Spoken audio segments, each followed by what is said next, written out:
Hey, how's it going, y'all? Been doing some upgrades on the Coral Jade, our Adventurecraft AC2800. Fill y'all in, see what you think. Hope you enjoy it. The original helm has to Kind of a go. comparison between the old helm and the new. This opening here was the steering wheel before. Much lower. It was down to the point where you couldn't fit your knee under it. Not comfortable at all. The only instrumentation that was in this thing before was just a tachometer. As you can see, we've changed that up a little bit with the new motor that we're putting on, and we'll get to that in a little bit.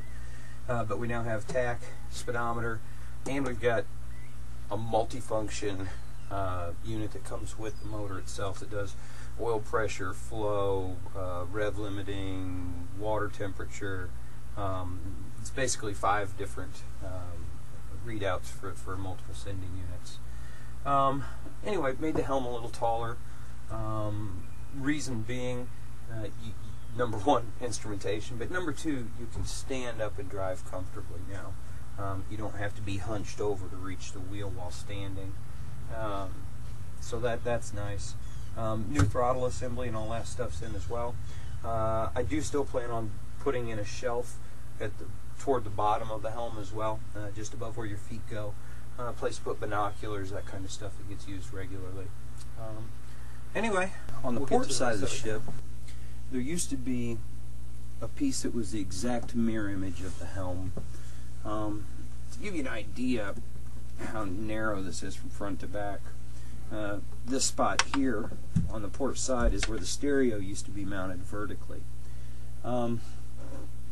Kind of a pain in the butt. You had to be standing directly over it, look down to see it, and had a couple cup holders in it, and that was it. So no real usable space there. The other thing is there's no forward-facing seat here.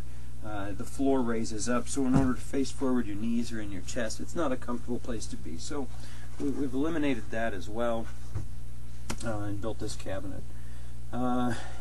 This, of course, it houses the stereo again, but now it's easy to see from the captain's seat, and with remote control you can do everything and be able to see it easily. Incorporated some room for drawers as well. We also have a vertical tower PC that we're installing in this cabinet as well to be able to watch some movies and stuff on those long trips. And then just did a computer monitor. As of right now, we're running a tablet with HDMI out to the thing and through the stereo as well. But this is a whole lot more space. I mean, this cabinet is 23 inches from port to starboard side or midship to port, and 19 inches deep. So plenty of room to put stuff up there, ashtray, cigarettes, your lunch, plate, whatever it may be. It's a nice little midway station between the galley out to the grill. If I'm out on the bow with the grill, Abby can prep things and set it here, and I can just reach right in and grab it that way, and we don't have to play handsy stuff all the time. Yeah, major portion of the electronics on the boat is here under the galley. There is a small space heater that faces toward the aft of the ship into the rear wall of the galley bulkhead. Refrigerator, AC distribution and breaker box. We've got 70 amp 12 volt power supply maintainer for the batteries, inverter, and then all that wiring, dog legs. Tried to think of the safest way to hook all of this up so no one would ever have an accident. So instead of tying into the original wiring or the breaker box or any of that, I actually ran the output from the inverter to an outdoor receptacle that plugs directly into the shore power plug. So you can never have the inverter and the shore power plugged in at the same time that way. It was the best case scenario I could think of for a fail-safe to eliminate somebody having both power sources hooked up at the same time. And we'll show you how that stuff works. Attempt this one-handed. This is my my no-brainer attempt at trying to give the inverter power back to the boat without killing oneself. So this is where the shore power hooks up at the dock. what I did here is I found a heavy-duty outlet. The problem with a standard 110 plug like this is they're limited to 15 amps, but we've got 30 amps worth of service. So what I did was a couple of heavy-duty cables, two 15-amp plugs. The inverter, all the plugs on it are parallel. So it has three outlets, three plugs, but they're all parallel. So I ran all three of them up here to the box. And I'll go ahead and show you what I did here to eliminate someone trying to kill themselves either at the dock or out on the water. I wanted to eliminate all of the danger, if you will. And then there's a sorry about the camera shaky there, but we've got that kind of thing going on.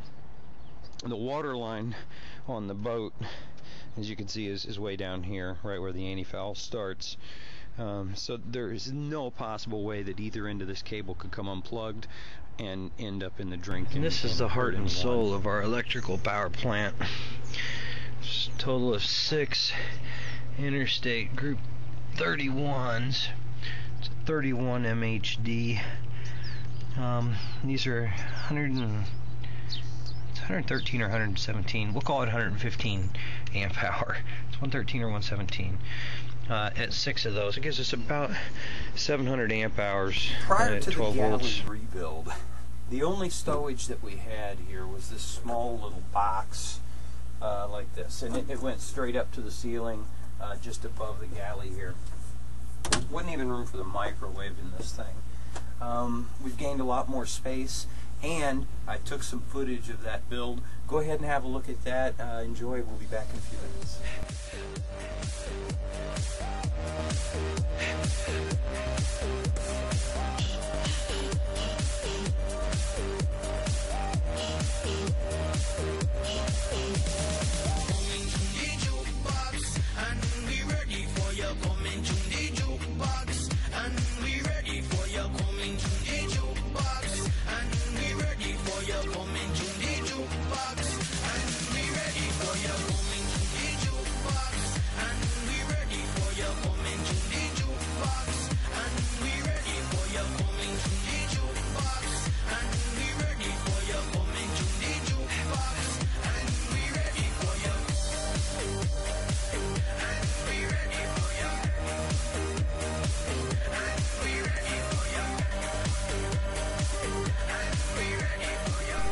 Alright, so now you see how magic happens around here. This is how I get so much stuff done. Poof. Okay, so here's what we've gained by doing this. Number one, a tremendous amount of stowage up here for all the bedding. That's basically the primary reason for all of this. There is stowage under all 4 bench seats and behind the bolsters on those seats. But bedding eats up so much real estate that we could use for other things that we would like to do, like food stores. Just be able to stock the boat with food, not have to worry about it for the season, that kind of deal. The other thing I did here was, these are those cheap little metal racks, you know, you can buy to put in like your kitchen cabinets. There isn't room for the whole wire thing, and it doesn't work out as stable. So I built little shelving for this stuff and put a lip on here so they won't slide out, they won't fall out. You have to lift them just slightly to get them out. Same thing on the top, but that's where she could put little stuff like sunscreens or what, I don't know, whatever it is that she wants to put there. The big shelf here houses the microwave, all the pots and pans, coffee pot, that kind of stuff. Got it up off of the cabinet. The microwave used to live down here. It actually kept us from opening the stove. There is a single burner alcohol stove here as well, but it sat on top of it. Couldn't use the thing if we wanted to without moving the microwave. That's no good. And it ate up so much real estate you couldn't do anything here. So now we've got a big open counter, second shelf for coffee cups, condiments, that kind of stuff, salt and pepper seasoning, you know, stuff that you use all the time. And that was the biggest thing is, you know, it's like living in a tiny house. It's a tiny boat. It's 6'8" from one side to the other, and about 15 foot long. So there isn't a whole lot of real estate here to be able to do things. So the more efficient we can make it, the better off it is. So gained a whole bunch more storage. We did 110 and 12 volt lighting, both, so we have high and low voltage lighting. 110 outlet here, and then there is room for our coffee pot if we want to do an electric coffee maker as well to sit up in here out of the way. So that's the update for right now. I hope y'all enjoyed it. It's definitely kept me occupied the past week. I will be doing some updates on the new motor as I get around to time to do that.